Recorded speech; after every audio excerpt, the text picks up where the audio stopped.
Well, everybody, I uh, I have some exciting news to share with you, and that exciting news is we have created Lesix Testbank.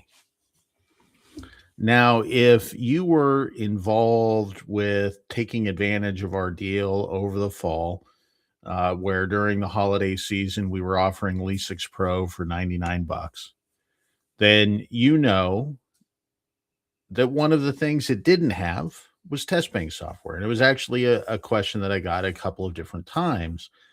Would this give us the ability to create a test bank that we could use to sell online courses? Well, here it is. Here's the ability. Now we're still in the testing phase, but I think we're a few days away. I'm going to have this ready for the Beats conference so that it's good to go, ready to use, by and large, available for people to start utilizing right away. But let me show you how this whole thing works. So I'm going to log in, and it's going to send me a magic link. A magic link is what's called, it basically sent, you get an email from the system that allows you to log in. So it doesn't require a password. It requires you to have access to your email account. And the email looks a little something like, I'm not sharing the full screen, but I'm just sharing the screen with the browser. But basically, it's just an email that says follow this link to log in, and then you log in to the test bank, which you can see here. Right. And so the test bank, you got your dashboard. This is obviously a test account, right? I'm not actually creating useful tests in here, but I can create as many questions as I want. Right. And here I've just got a bunch of different questions uploaded. And these are all geography oriented questions that can be used. I can mass edit these questions if I want to, and I can add categories, I can add topics, whatever it might be.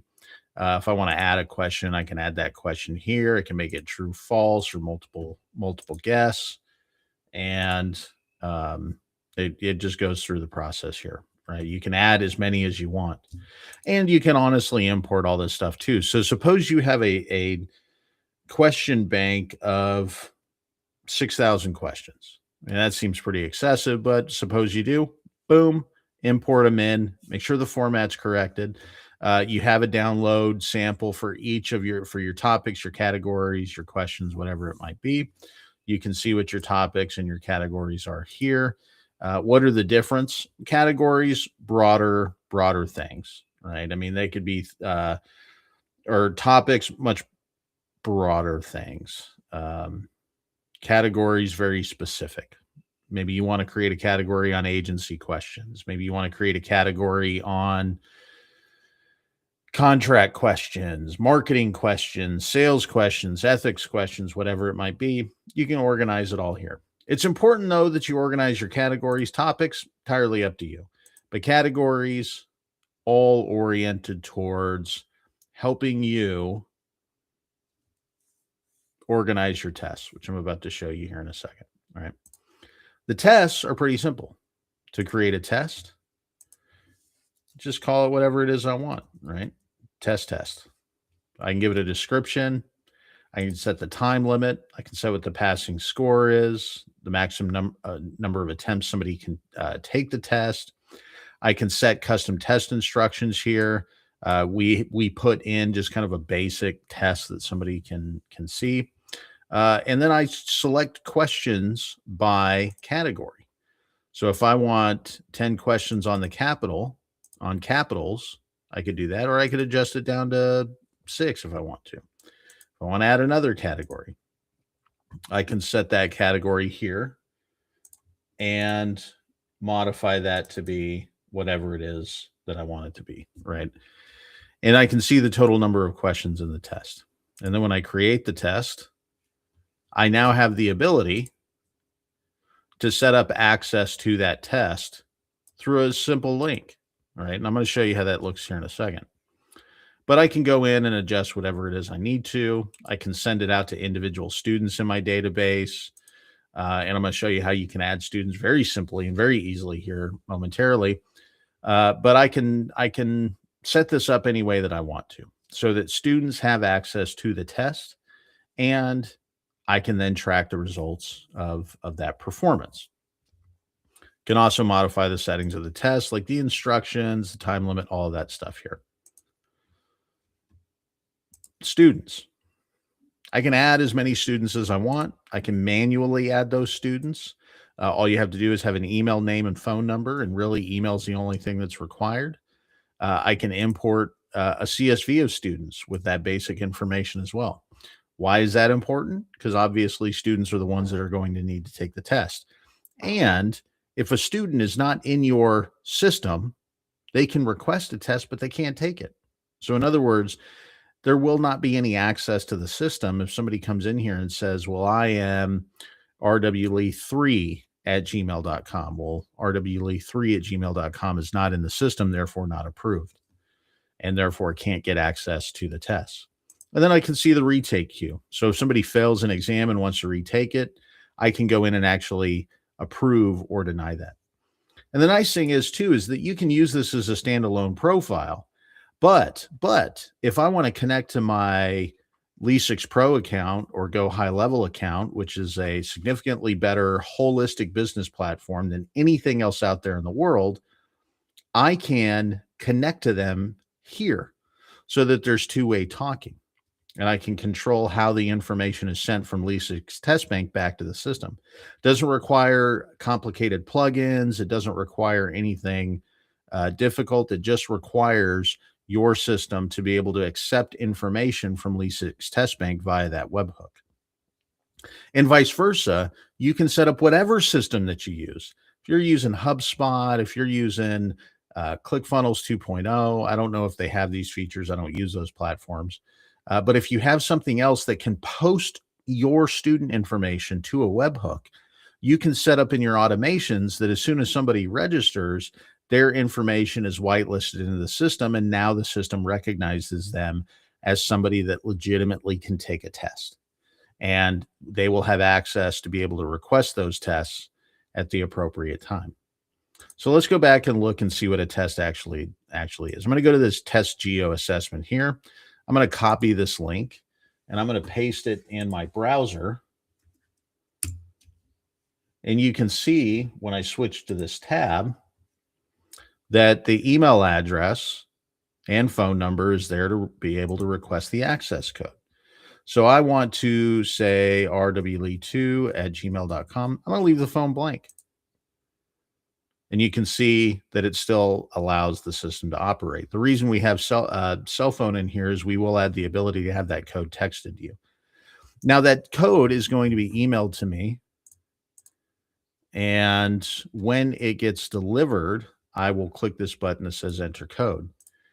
Now, when you enter the code, you're going to repeat the email that you sent in, that you signed in with. Again, another additional security feature. Not the, it's not overbearing. And then I'm going to enter this one-time code. And as you can see, I have 15 minutes to enter this code from when I originally requested it. So when I go in and I now attempt to answer this, H52GR is the code, I can then start the test. Now it tells me the test instructions, it tells me what the test is, and gives me a description of the test, the number of questions, the minutes I have, and then I just click I'm ready to begin. At this point, you see the timer start clicking down, you see the list of questions here, and we can start going through this. So what is the largest state by area? I believe that's Alaska. Strait of Gibraltar. I'm just going to start clicking through answers here, right? And if you'll notice here, that there's a short answer question in this particular case. Those short answer questions should be removed from the system. I guess I didn't remove those from the system. But I'm going to just sit here and type Delhi, which I think it is. And I'm going to click through and continue to go on. And I can even pass questions. I'm going to show you why that's valuable here in a second. So again, click through everything. just breeze through this. I'm going to probably fail this test. That's the kind of the idea. And you notice here that the questions are just completely random. I'll tell you, I've gone through that one failed test that I've had, but I've used this as a test function. Questions are different anytime. So it's just a matter of making sure that you have the questions properly categorized to be able to pull all of this in. So now I can see here that I've answered all of these questions, but I can't submit the test. Why? Because I have one that I passed. So I'm going to go back here and then click next, and then I'm going to finish up and review the answers and submit the test. Gives you a screen. Make sure you're ready to submit. If I hit cancel, I can go back and edit whatever questions I want. But when I hit submit, I submit the test. And I can see that I did, in fact, fail. I don't see the answers to my questions, but the system lets me know that I didn't pass. I got 7 out of 24 questions correct, and that the administrator's been notified of my results. Now, when I go back into the Testbank system, and I'm back on this test screen, I can go to my students portal, and I can see Robert Lee. Let me make sure I'm on the right screen. There we go. Has 2 tests. And I can see here all of the questions that I got wrong. I can see the pass, the success rate, pass rate, why it is that I failed to pass. I can see that I'm in the retake queue for this test. And if I want to deny that I can retake the test, I can say, you're a dummy, Rob. Obviously, you're not going to say that to somebody, right? But I can say it to myself. It's perfectly fine. And now I can see on my dashboard that there's been 2 submissions. I can see recent activity. I can still go back and manage my students. And again, I can see on Robert Lee's card here that he has a trouble taking standardized tests. Why is all of this important?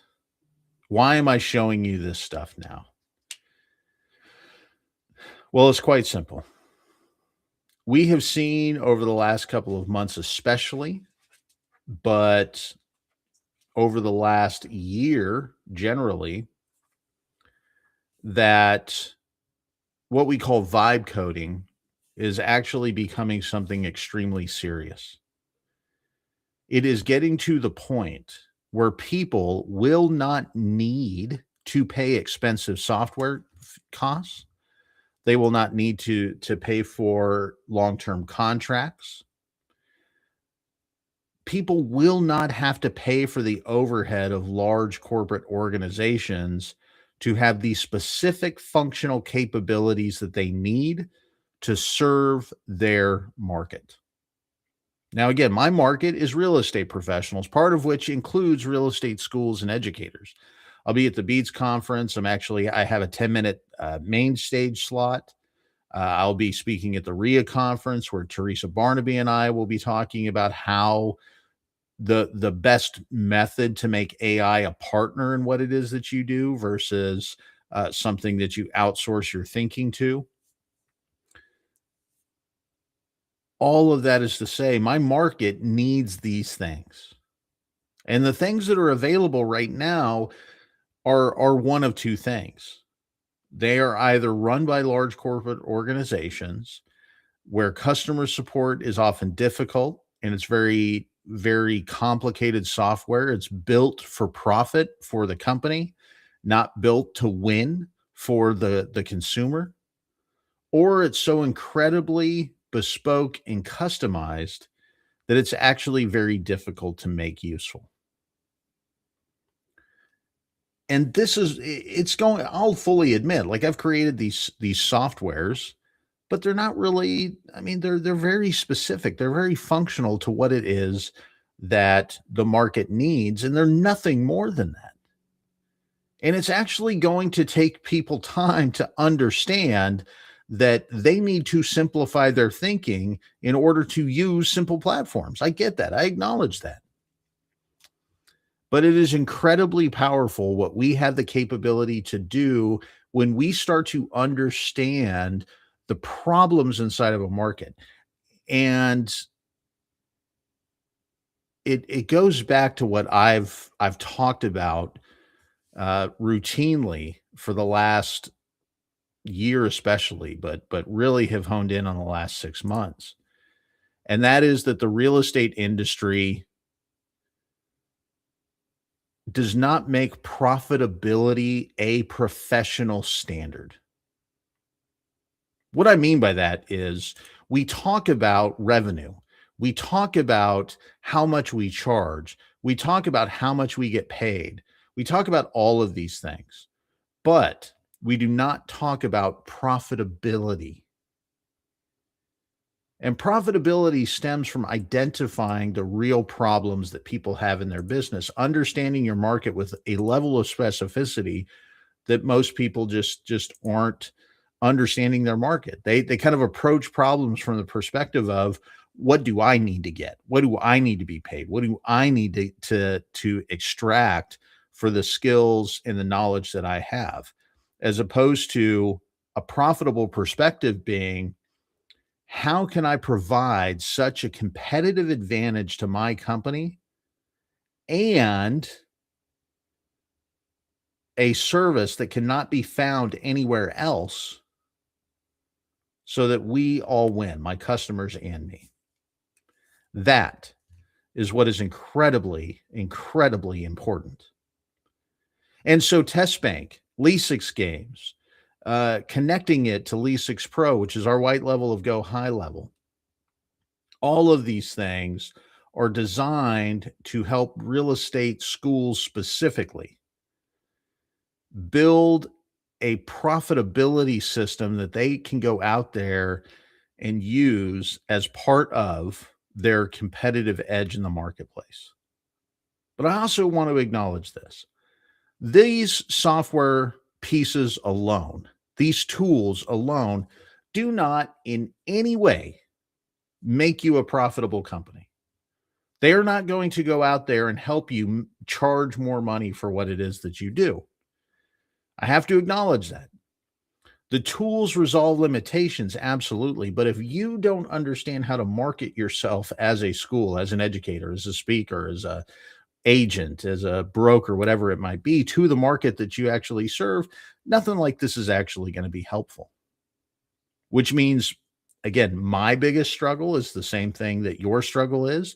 And that is we have to focus on profitability being a professional standard, which means I have to explain how these things actually make it easier for somebody to be profitable and what changes inside of the business you need to, from a thinking perspective, to be profitable. Anyways, I wanted to share this because I was excited. This has been about a week of work, off and on. It hasn't been a week of all day work. It's been something that has kind of taken shape over the last week, and in the last day, especially, we've been able to really drive this home.